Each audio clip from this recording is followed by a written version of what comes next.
আসসালামু আলাইকুম রাহমাতুল্লাহ। সবাইকে স্পিক ক্লাসে স্বাগতম জানাচ্ছি। আজকে তোমাদের সাথে আমি আলোচনা করব অষ্টম শ্রেণীর সাহিত্য খনিকা বিষয়ের অতিথির স্মৃতি, লিখেছেন শরৎচন্দ্র চট্টোপাধ্যায়। এই অধ্যায়ে যে তোমাদের যে সৃজনশীল প্রশ্ন রয়েছে, এই সৃজনশীল প্রশ্নের উত্তর নিয়ে আমি এখন আলোচনা করব তোমাদের সাথে। দেখো, এখানে প্রথম সৃজনশীল হচ্ছে, দরিদ্র বর্গা চাষী অতি আদরের একমাত্র ষাঁড় মহেশ।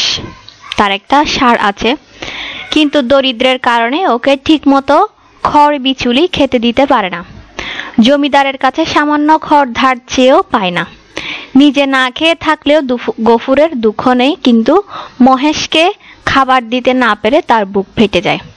সে মহেশের গলা জড়িয়ে ধরে কাঁদতে কাঁদতে বলে, মহেশ, তুই আমার ছেলে, তুই আমাদের আচ্ছন প্রতিপালিত করে বুড়ো হয়েছিস।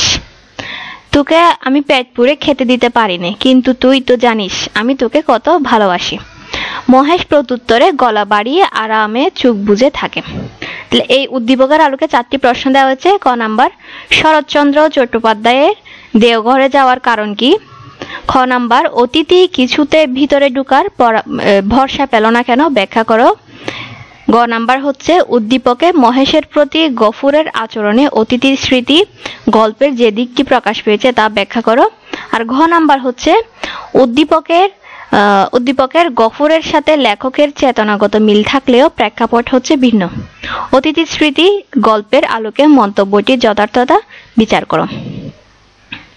এখন আমরা উত্তর নিয়ে আলোচনা করব। ক নাম্বার প্রশ্ন হচ্ছে, শরৎচন্দ্র চট্টোপাধ্যায় দেওঘরে যাওয়ার কারণ। শরৎচন্দ্র চট্টোপাধ্যায় তার স্বাস্থ্য পুনরুদ্ধারের জন্য এবং মানসিক প্রশান্তি পাওয়ার জন্য দেওঘরে যান। খ নাম্বার প্রশ্নের উত্তর লিখতে পারো, অতিথি কিছুতে ভিতরে ঢুকার ভরসা পেল না কেন? অতিথি ভেতরে ঢুকার ভরসা পায়নি কারণ সে একটি অবলা প্রাণী। অতিথি বারবার তার অবস্থান বোঝানোর চেষ্টা করলেও মানুষ তার অনুভূতিকে বুঝতে পারেনি। তাদের মধ্যে কিসের অভাব ছিল? যোগাযোগের অভাব ছিল। তুমি এভাবেও এই প্রশ্নটির আনসার লিখতে পারো। এরপর গ নাম্বার প্রশ্ন হচ্ছে, উদ্দীপকে মহেশের প্রতি গফুরের আচরণে অতিথির স্মৃতি গল্পের যে দিকটি প্রকাশ পেয়েছে তা ব্যাখ্যা করো। উদ্দীপকে মহেশের প্রতি গফুরের যে আচরণটি দেখানো হয়েছে সেটি হচ্ছে একটি গভীর স্নেহ এবং ভালোবাসার প্রতীক। মহেশ গফুরের জন্য শুধু একটি ষাঁড় নয়, বরং সে তার পরিবারের একটি অংশ। দারিদ্র্যের চাপে গফুর নিজে না খেয়ে থাকলেও মহেশের ক্ষুধার যন্ত্রণা তাকে কষ্ট দেয়। কাকে? গফুর যদি নিজে না খেয়েও থাকে তাহলে তার কোনো দুঃখ নেই, সে দুঃখ পায় যেহেতু সে মহেশকে খাবার দিতে পারে না। গফুর মহেশের গলা জড়িয়ে ধরে সে আবেগ প্রকাশ করেছে, এই উদ্দীপকে আমরা সেটাই বুঝেছি। এই উদ্দীপকের এই ঘটনাটি দেখে আমরা বুঝলাম গফুর মহেশকে নিজের সন্তান তুল্য মনে করে, গফুর মহেশকে নিজের সন্তানের মতো মনে করে। অতিথির স্মৃতি গল্পেও লেখক অতিথির প্রতি এক ধরনের পিতৃত্ব সুলভ স্নেহ দেখিয়েছেন। অতিথির স্মৃতি যে গল্পটি আছে, এই গল্পের মধ্যে লেখক অতিথির প্রতি এক ধরনের কি স্নেহ দেখিয়েছেন? পিতৃত্ব সুলভ, পিতার মতো, পিতা যেভাবে তার সন্তানকে স্নেহ করে সেই রকম স্নেহ দেখিয়েছেন। অতিথি একটি অবলা প্রাণী হলেও, অবলা প্রাণী হচ্ছে অবুঝ প্রাণী, ঠিক আছে, যে কোনো কিছুই বুঝে না। অবলা প্রাণী হলেও লেখক তার উপস্থিতি উপভোগ করতেন। সে যদিও বা অবলা প্রাণী বা অবুঝ প্রাণী, কিন্তু সে আসলে লেখকের ভালো লাগতো, লেখক তাকে ভালোবাসতেন। লেখকের মনে অতিথি একটি বন্ধু, সহচর এবং জীবনের একাকিত্ব দূর করার মাধ্যম হয়ে উঠেছিল। দুই ক্ষেত্রে প্রাণীর প্রতি মানুষের ভালোবাসা ও আন্তরিকতা প্রকাশ পেয়েছে। অতিথি স্মৃতি গল্পেও প্রাণীর প্রতি মানুষের ভালোবাসার আন্তরিকতা প্রকাশ পেয়েছে, ঠিক একই রকম ভাবে উদ্দীপকেও কি মানুষের প্রাণীর প্রতি মানুষের ভালোবাসা আন্তরিকতা প্রকাশ পেয়েছে। মহেশ ও অতিথি উভয় তাদের মালিক গফুর এবং লেখক থেকে স্নেহ ও নিরাপত্তা পেয়েছে। তবে মহেশের প্রতি গফুরের মমতার প্রকাশ আরো করুণ ও হৃদয় বিদারক। কারণ হৃদয় বিদারক কেন বলা হচ্ছে? কারণ গফুরের দারিদ্রতা তাকে প্রতিনিয়ত কষ্ট দেয়, যা তার আবেগকে আরো গভীর করে তোলে। যেহেতু এখানে গফুরের দারিদ্রতা তাকে প্রতিনিয়ত কষ্ট দিচ্ছে, তা এই কারণে তার কষ্টের আবেগটা আরো কি করে তোলে? গভীর করে তোলে। গ নাম্বার প্রশ্নের তো তোমরা এভাবে লিখতে পারো।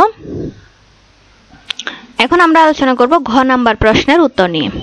ঘ নাম্বার প্রশ্ন দেওয়া আছে, উদ্দীপকের গফুরের সাথে লেখকের চেতনাগত মিল থাকলেও প্রেক্ষাপট ভিন্ন।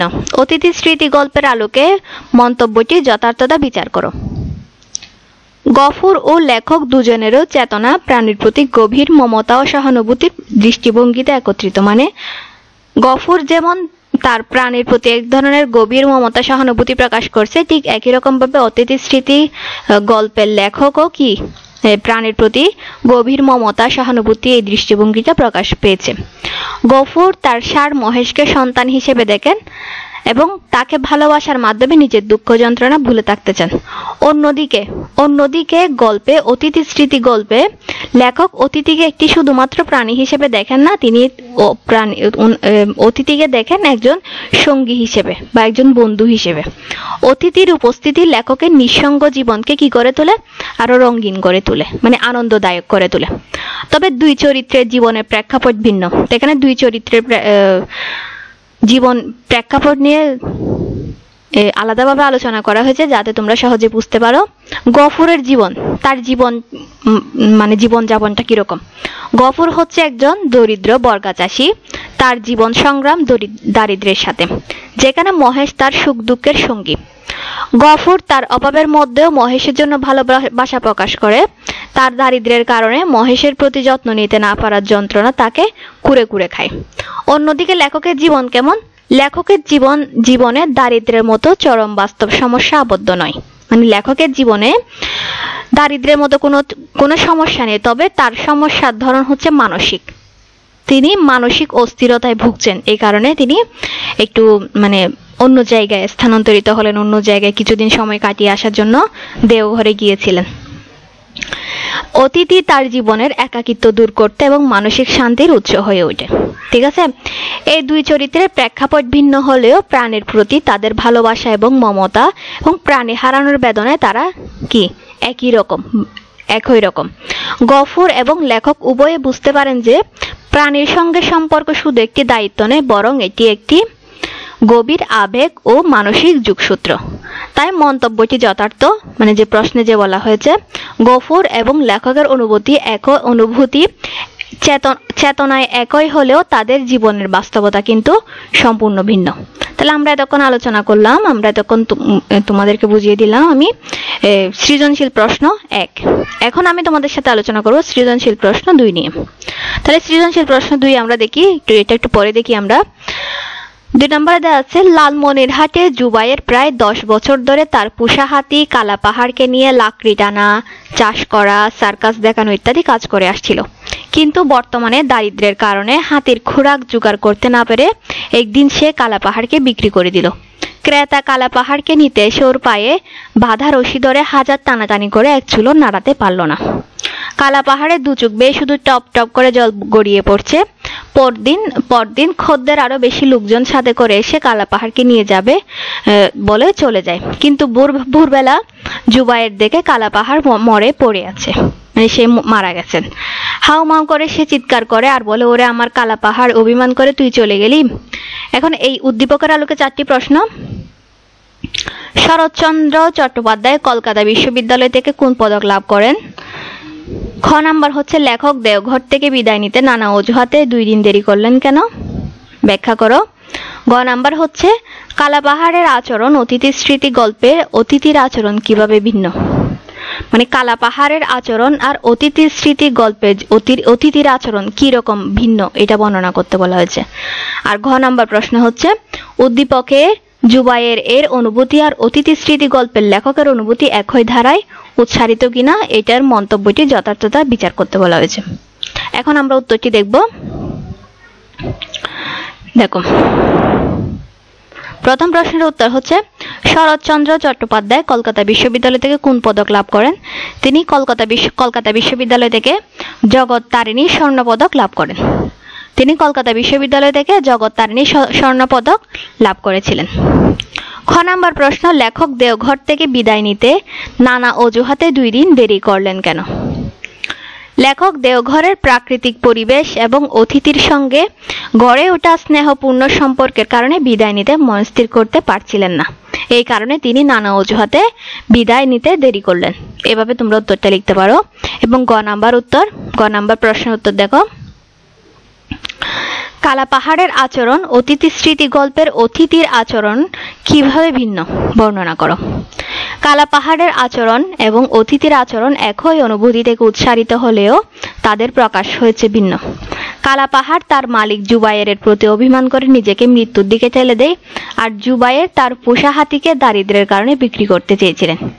এই সিদ্ধান্তে কালাপাহাড়ের মনে আঘাত লাগে এবং সে অভিমানের প্রতীক হিসেবে খাওয়া বন্ধ করে দেয় এবং শেষ পর্যন্ত কি করেন? মৃত্যুবরণ করেন।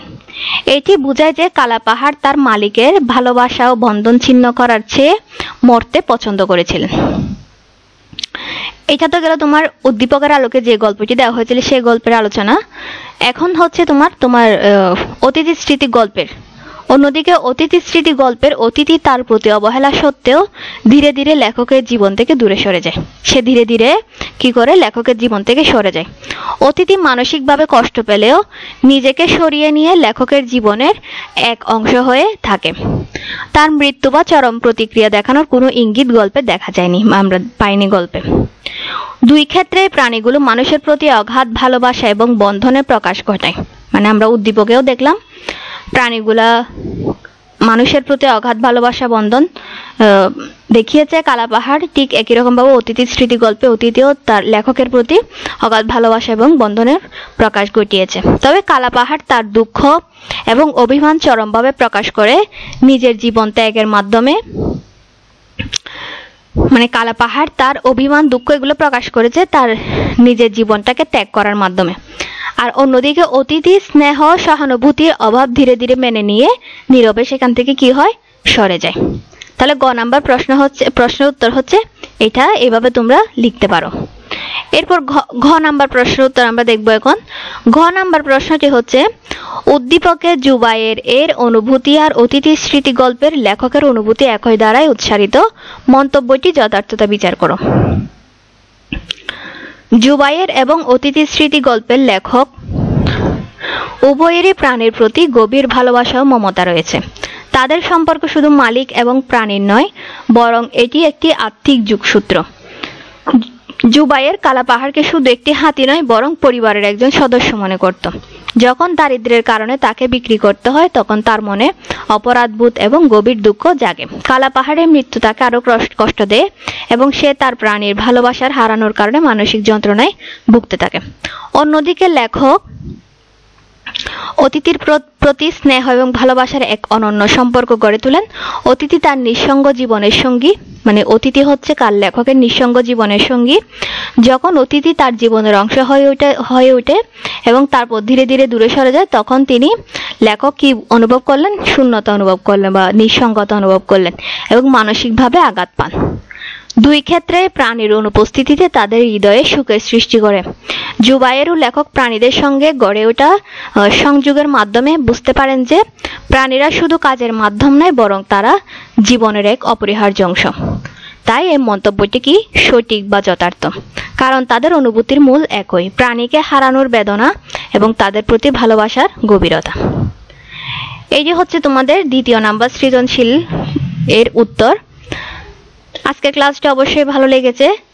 অবশ্যই তোমরা তোমাদের ফ্রেন্ডসদেরকে ক্লাসটি শেয়ার করবে, যাতে তারাও এই ক্লাসটি করতে পারে বা ভালোভাবে বুঝতে পারে।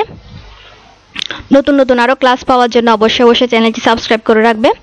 আজ এ পর্যন্তই। খুদা হাফেজ। আসসালামু আলাইকুম।